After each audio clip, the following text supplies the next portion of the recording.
Assalamualaikum warahmatullahi wabarakatuh. Baik kawan-kawan mahasiswa, kesempatan kali ini kita akan membahas tentang tipologi wilayah. Oke, tipologi wilayah ini memiliki dua tujuan. Yang pertama untuk mengetahui pertumbuhan ekonomi setiap daerahnya, setiap wilayahnya, dan yang kedua untuk mengetahui bagaimana pendapatan per kapita setiap wilayahnya. Pendapatan per kapita ini bisa kita artikan sebagai rata-rata pendapatan masyarakat yang ada di daerah itu. Oke. Ada 4 model untuk mengetahui, untuk mendeteksi dua tujuan dari tipologi wilayah ini. Bisa dari 4 model ini bisa kita kategorikan bagaimana pertumbuhan ekonomi daerah itu dan bagaimana juga pendapatan masyarakat yang ada di daerah itu. Oke, yang pertama. Untuk model yang pertama, suatu daerah itu memiliki pertumbuhan ekonomi tinggi. Standar pertumbuhan ekonomi itu ada di angka 5%. Jadi apabila di atas angka 5%, berarti itu mendapat dikategorikan sebagai pertumbuhan yang tinggi. Dan memiliki UMR. UMR ini adalah untuk mengetahui pendapatan per kapita. Tadi pendapatan per kapita itu kita artikan sebagai pendapatan rata-rata setiap masyarakatnya. UMR ini singkatan dari upah minimum regional. Pertumbuhan ekonomi tinggi di suatu daerah itu, kita pakai Medan. Medan memiliki pertumbuhan ekonomi yang tinggi dan rata-rata UMR, rata-rata pendapatan masyarakat kota Medan itu tinggi. Kan begitu? Lebih tinggi dibandingkan rata-rata provinsi. Pokoknya kita buat upah paling minimal di Medan ini, umpamanya kita kategorikan 2.300.000. Sementara UMR Provinsi Sumatera Utara itu hanya 1.800.000. Apabila memang lebih tinggi pendapatan masyarakat Kota Medan, UMR Kota Medan dibandingkan UMR Provinsi, maka dikategorikanlah Medan ini sebagai kota atau daerah yang terbaik. Yang kedua adalah daerah yang memiliki pertumbuhan ekonomi yang rendah tetapi memiliki UMR yang tinggi. Di pertumbuhan ekonomi di daerah itu rendah, tapi pendapatan masyarakatnya itu mesti tinggi. Kemungkinannya di daerah itu memiliki harga-harga pokok yang mahal, karena mungkin distribusi ke daerah itu mungkin rumit atau jauh, makanya mungkin mahal. Padahal tempat itu memiliki pertumbuhan ekonomi yang rendah. Itu ada di Indonesia seperti daerah-daerah pelosok, kan begitu. Seperti yang ketiga ini, ada juga di daerah-daerah yang terus berkembang. Daerah terus berkembang itu kita lihat, umpamanya ada fenomena di kabupaten kota, di daerah kita ikut. Ada musim ini di kabupaten kota, daerah kita ikut ada juga. Kan begitu. Terus update, apa yang kita lihat di TV, di tempat kita nggak lama bakal datang juga. Tetapi memiliki gaji atau UMR masyarakat itu rendah. Nah, itu kemungkinannya kekayaan alam dari daerah itu rendah. Apabila seperti itu dikategorikanlah tipologi wilayah di tingkat yang ketiga. Ada yang lebih parah lagi, memiliki pertumbuhan ekonomi yang rendah dan memiliki pendapatan yang rendah juga. Ini yang perlu diperhatikan oleh pemerintah. Udah daerah tertinggal dan gaji dan pendapatan masyarakat di daerah itu pun sangat rendah. Itu mesti diperhatikan oleh pemerintah provinsi ataupun pemerintah pusat. Oke, inilah untuk sekilas untuk membuka wacana kawan-kawan mengenai tentang tipologi wilayah. Keberhasilan tipologi wilayah ini bisa kita laksanakan, bisa kita sukseskan tergantung bagaimana kebijakan fiskalnya, kebijakan pemerintahnya, dan bagaimana kebijakan moneter. Oke, kita lihat apa itu kebijakan fiskal. Kebijakan fiskal itu adalah fiskal itu kan pemerintah. Upaya pemerintah untuk mengatur penerimaan dan pengeluaran negara. Apa itu penerimaan negara? Penerimaan negara kalau kita secara nasional. Kalau daerah, apa itu penerimaan daerah? Penerimaan daerah itu terdiri dari pajak dan non-pajak. Apa bedanya? Kalau pajak ini adalah angka yang sudah ditentukan oleh pemerintah dan diwajibkan untuk dibayar oleh masyarakat.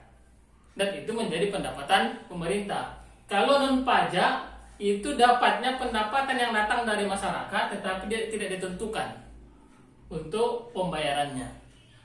Dan juga tidak ditentukan berapa nominalnya, itu dampaknya seperti retribusi parkir atau ongkos-ongkos dari pedagang-pedagang kaki lima yang masuk ke pemerintah kota, itu termasuk non pajak. Dan yang kedua itu termasuk penerimaan daerah ataupun negara yang menjadi pendapatan oleh pemerintah. Pengeluarannya itu apa? Pemerintah juga mesti mengatur pengeluaran. Apa saja sih pengeluaran pemerintah itu? Apakah di pemerintah daerah ataupun pemerintah nasional? Segala pengeluaran itu harus tercatat yang namanya APBD. APBD singkatan dari Anggaran Pendapatan Belanja Daerah. Kalau daerah regional. APBN, Anggaran Pendapatan Belanja Nasional. Segala pengeluaran sekecil apapun itu, sesepele apapun itu mesti dicatat. Dan itu semuanya dikategorikan sebagai pengeluaran suatu daerah ataupun suatu negara. Itulah untuk kebijakan fiskal. Selanjutnya adalah kebijakan moneter. Apa itu inti dari kebijakan moneter? Kebijakan moneter itu adalah upaya pemerintah atau upaya lembaga-lembaga yang mengatur suatu negara atau suatu daerah untuk menstabilkan perekonomian. Perekonomian siapa? Bisa perekonomian daerah, bisa perekonomian provinsi, bisa perekonomian negara. Upaya untuk menstabilkan perekonomian melalui jumlah uang yang beredar. Menstabilkan ini apa sih menstabilkan? Menstabilkan ini tidak boleh terlalu tinggi dan tidak boleh terlalu rendah. Kita lihat. Apabila jumlah uang beredar terlalu tinggi, akan terjadi inflasi. Apa yang inflasi? Kenaikan harga secara terus-menerus. Apabila barang-barang pokok terus-menerus meningkat, terus mahal, semakin walaupun sedikit-sedikit bertambahnya 500 perak, tapi kalau terus-terusan naik, kan masyarakat menjadi beban juga. Kan begitu. Dan itu jadi masalah daerah, masalah provinsi, dan masalah nasional. Apabila jumlah uang beredar itu terlalu sedikit jumlah uang yang beredar di masyarakat, terlalu sedikit duit yang ada di kantong kita, kan itulah bahasa kitanya.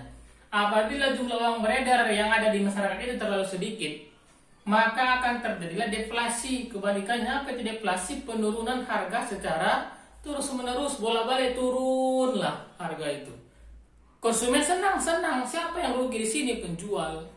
Dan penjual itu pun masyarakat. Dan ini masalah. Inflasi masalah, deflasi pun masalah. Ini mesti diatasi oleh kebijakan fiskal dan kebijakan moneter. Pemerintah dan lembaga-lembaga pemerintahanlah yang mengaturnya. Makanya tak boleh terlalu tinggi dan tak boleh terlalu rendah. Makanya dikategorikan stabil dia. Oke, apabila kebijakan fiskalnya tidak baik, kebijakan moneternya tidak baik, berarti kemungkinan bermasalahlah daerah itu, bermasalahlah provinsi itu, bermasalahlah negara itu. Apabila bermasalah, berarti pertumbuhan ekonominya rendah, terbelakang. Apabila memang seperti itu, berarti membutuhkan bantuan dari negara-negara lain, membutuhkan bantuan dari kota-kota lain, membutuhkan bantuan dari provinsi-provinsi lain. Kan begitu. Kalau secara internasionalnya siapa? Pamannya negara Indonesia mengalami ketertinggalan, butuh dana untuk hidup kepada masyarakatnya. Apa solusinya? Ngutang, mencari pinjaman. Kalau internasional ada IMF. IMF itu International Monetary Fund. Itu memberikan pinjaman yang dimana pinjaman itu harus menjadi apa imbalan kepada IMF. Kalau dia memberikan pinjaman kepada negara-negara tertinggal, imbalannya itu memberikan kebijakan wajib. Apabila IMF membantu kita misalkan, berarti kita wajib memberikan imbalan dengan cara membuat privatisasi perekonomian di negara kita. Umpamanya BUMN kita mesti milik sendiri, jangan lagi milik asing begitu. Supaya nanti hasil dari BUMN itu kepada kita sendiri. Itulah kebijakan. Apabila dikasih pinjaman kepada IMF, berarti imbalan kita mesti bisa berdiri sendiri. Kalau satu lagi ada World Bank. Kalau World Bank, cara mainnya memberikan pinjaman untuk membantu perekonomian suatu negara, suatu daerah, tetapi memberikan bunga yang rendah. Nah, itu dia. Bedanya WMF itu memberikan kewajiban kepada kita memberikan kebijakan. Kalian harus membuat kebijakan yang dimana kebijakan itu memperbaiki ekonomi kalian. Harus nampak. Kalau World Bank diberikan pinjaman dan kalian itu mesti nampak hasil dari pinjaman itu dan ada bunganya. Nah, itulah bedanya secara ringkasnya. Oke, saya cukupkan sampai di sini. Penjelasan panjangnya lengkapnya ada di bahan kuliah kita. Oke, cukup. Kurang lebihnya saya mohon maaf. Sekian, assalamualaikum warahmatullahi wabarakatuh.